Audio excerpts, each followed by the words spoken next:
Hi, my name's Kevin Finkle. I'm a 47-year-old with severe hemophilia A and an inhibitor.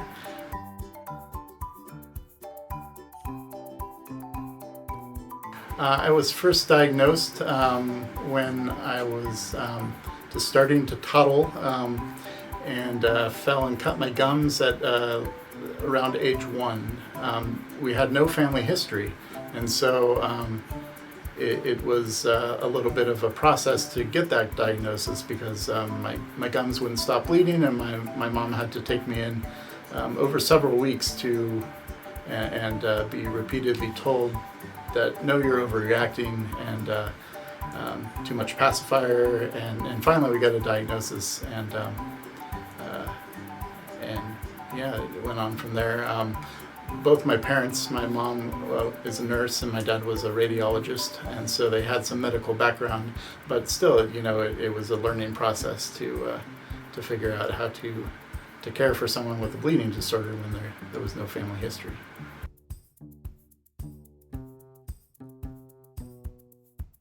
There was a community. There was a established camp, which I started when I was 6, and my mom did get very involved in the community and served on the foundation board for a while, and so I've always grown up in the bleeding disorder community from a very early age.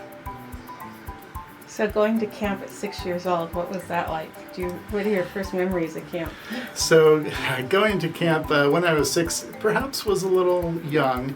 My mom tells this story of me sending home a note card that I'm sure my counselor, seeing that I was very homesick, urged me to write home, and actually I have that very note card right here.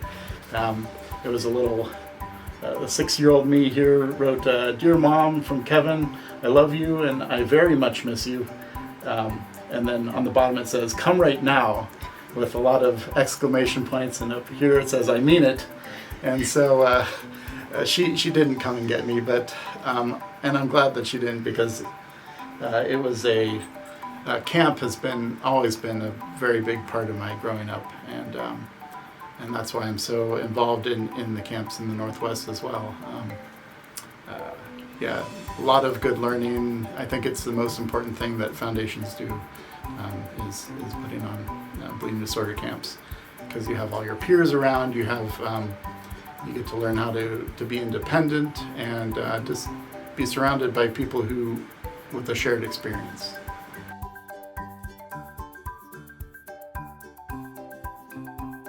So I attended the Northern California camp from age 6 to 15, and at the end I was a junior counselor, and got to grow up going to that, and then stopped for a little bit until I came up to Oregon and started working at the Oregon camp in 1999, after I'd graduated college. And my camp name is Crooked Branch, and that came about one of the early camps that we did was a Wild West theme, and so we were all picking camp names. Everyone at camp had a camp name instead of their regular name, and I thought Crooked Branch sounded, kind of Native American, and I have from repeated elbow bleeds growing up, some range of motion limitations, and so I have crooked branches, and so Crooked Branch fit, and little did I know that it would also fit one of my main activities at camp, which is the making of the big sticks for first-time infusers, which I make out of curly willow and are crooked branches. And you have one of those today? Yes. So this is actually an art piece, which is a representation of the big sticks I make for the kids at camp. And this is what I would have given myself when I learned to self-infuse at the Northern California camp in 1981 when I was 8. Camp Cazadero was the name of the camp. But if I could get in a time machine and go back and give myself a big stick, this is the big stick I would give myself. So, but all of the elements are the same as the ones I make for the kids at camp. So it's got the logo and the name and the year and the name of the camp, and then designs. All are unique and all are special for the kid. So getting the big stick, I think, is such an important milestone in a person's path toward independence. And not only does it commemorate that one moment in time, but it serves as a physical reminder that you have it in you, that you can do it. And so, even though it's very important, that one moment at camp, it's only one step toward independence. And oftentimes at home, you kind of slip back into the same routines, and these big sticks I make that can be a physical reminder that the kid can look at and say, hey, I've done this before, I can do it again.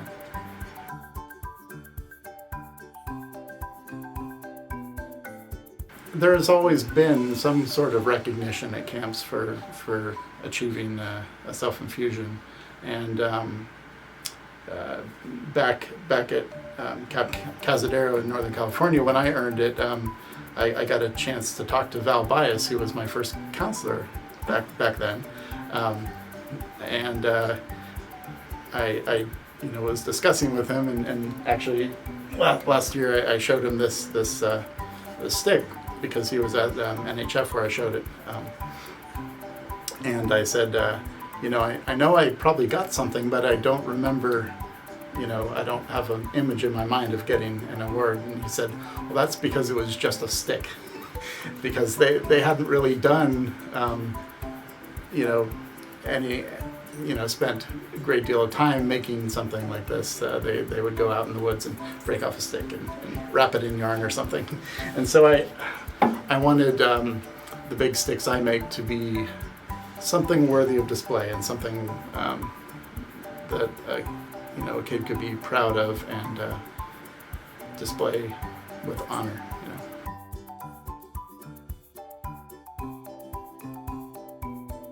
And so growing up with inhibitors and a bleeding disorder, going to school, I had to stay home a lot. I had a lot of bleeds, which would leave me bedridden for weeks at a time. And so I've always been,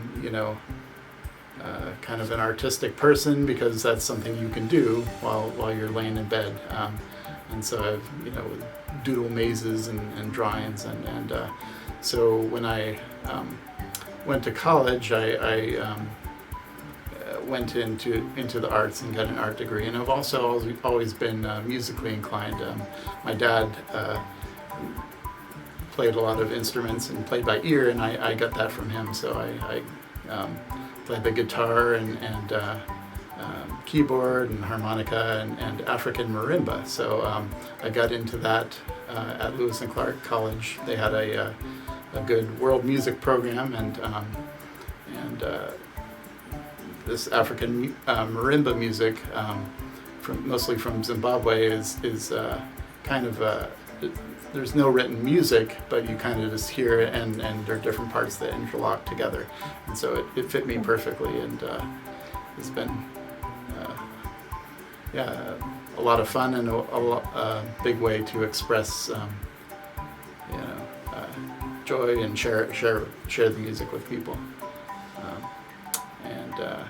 and that's kind of how I met my wife, Kathy, as well. So she was also going to Lewis and Clark, and had seen me in the African marimba class, and she was a couple years behind me at school, and so she started marimba too, and we kind of knew each other on a passing basis at school, and then once I'd graduated, we met at a mutual friends party, and kind of hit it off, and our first date was dancing at Saturday Market downtown Portland to a marimba band in the rain, and so kind of went from there. One other small world thing about Kathy and I is we grew up in California about 5 miles apart, and we didn't know each other down there. We met up at Lewis and Clark. So yeah, it makes it very, very convenient for holidays. Both our families are still down there, and so yeah, yep, one of those small world fortuitous moments.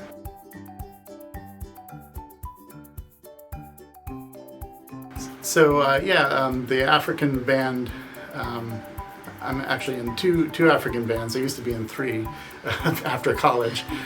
So White Rhino, I would say, is the most active African band that I'm in currently. So after leaving Lewis and Clark, after graduating, had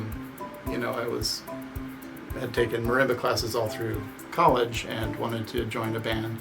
And Kathy my wife was in White Rhino Marimba, and they'd just lost some members, and so I joined them, so yeah, that was, I've been with that band since 1998. So it's been a long long time of marimba.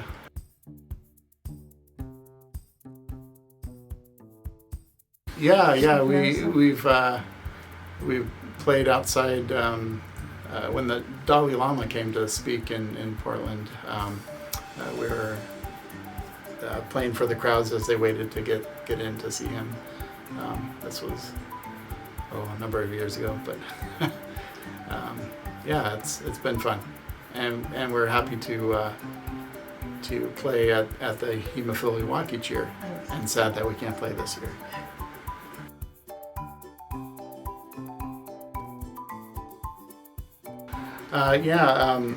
Growing up with severe hemophilia and an inhibitor, treatments were limited, and so I've always, up until recently, growing up, I was always on demand treatment because the products that I was using weren't working too great, and prophylaxis didn't seem that effective for me personally,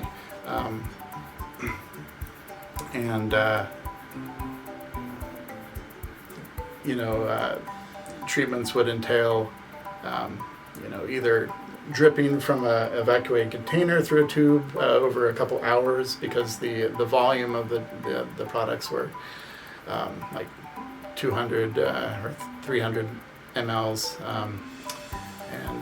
or using big 60cc syringes to inject. But then with some new products that have come out, I was on a trial, and it's changed a lot. It's a lot easier these days to live with an inhibitor.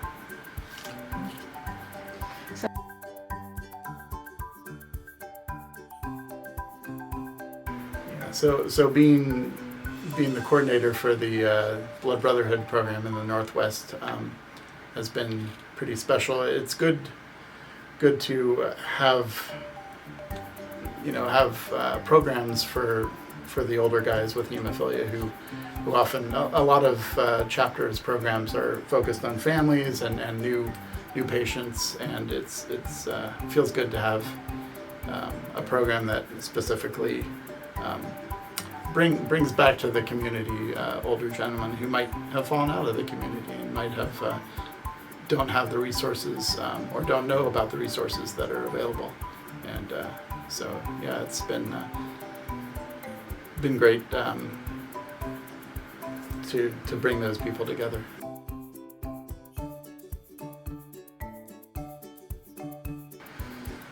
I think the thing that makes me stay connected and maintain involvement in the community is just watching how it changes over time, and I remember back to when I was young and everyone at camp was on crutches and a lot of joint damage, and it warms my heart to see kids going to camp these days and watch them grow, and you know, being, you know, no. Let's see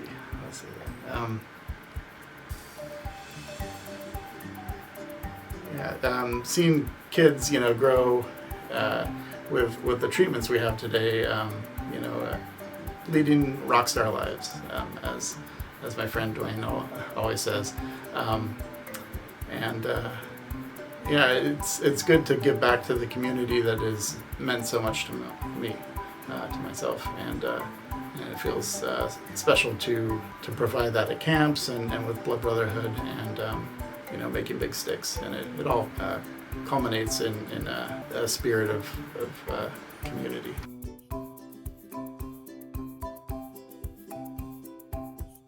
Yeah, my love for board games kind of came out of also the time I had to spend, you know, at home, you know, recovering from bleeds. It was something I could do with friends that wasn't sports, wasn't very active, but was still a lot of fun. So I was into role-playing games and board games of all sorts, and it's just kind of grown with me as I've grown, and I keep collecting more of them. And as far as my competitive nature, you know, I noticed a number of years ago at conferences I would go to, some companies would hold these little games where you could win points, and the top winners would get donations to your chapter, to your local chapters.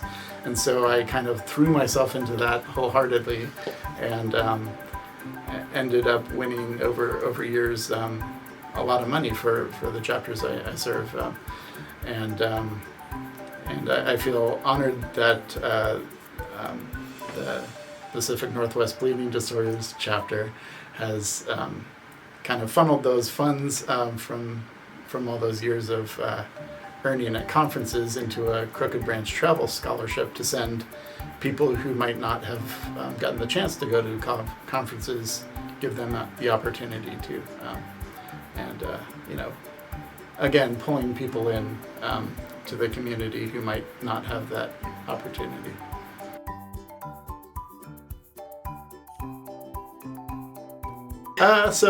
Yeah, my connection with Kermit goes back to, I guess, my early days at Camp Tapawingo. I, you know, have always had this connection, and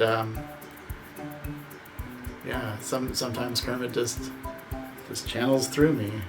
Hey, this is Kermit the Frog. I you know, taking over Crooked Branch here for his little interview, but yeah, Crooked Branch and I, we go way back. So yeah, so I forgot what I was saying there, but but yeah, it was yeah, Kermit and I have this connection for a long time.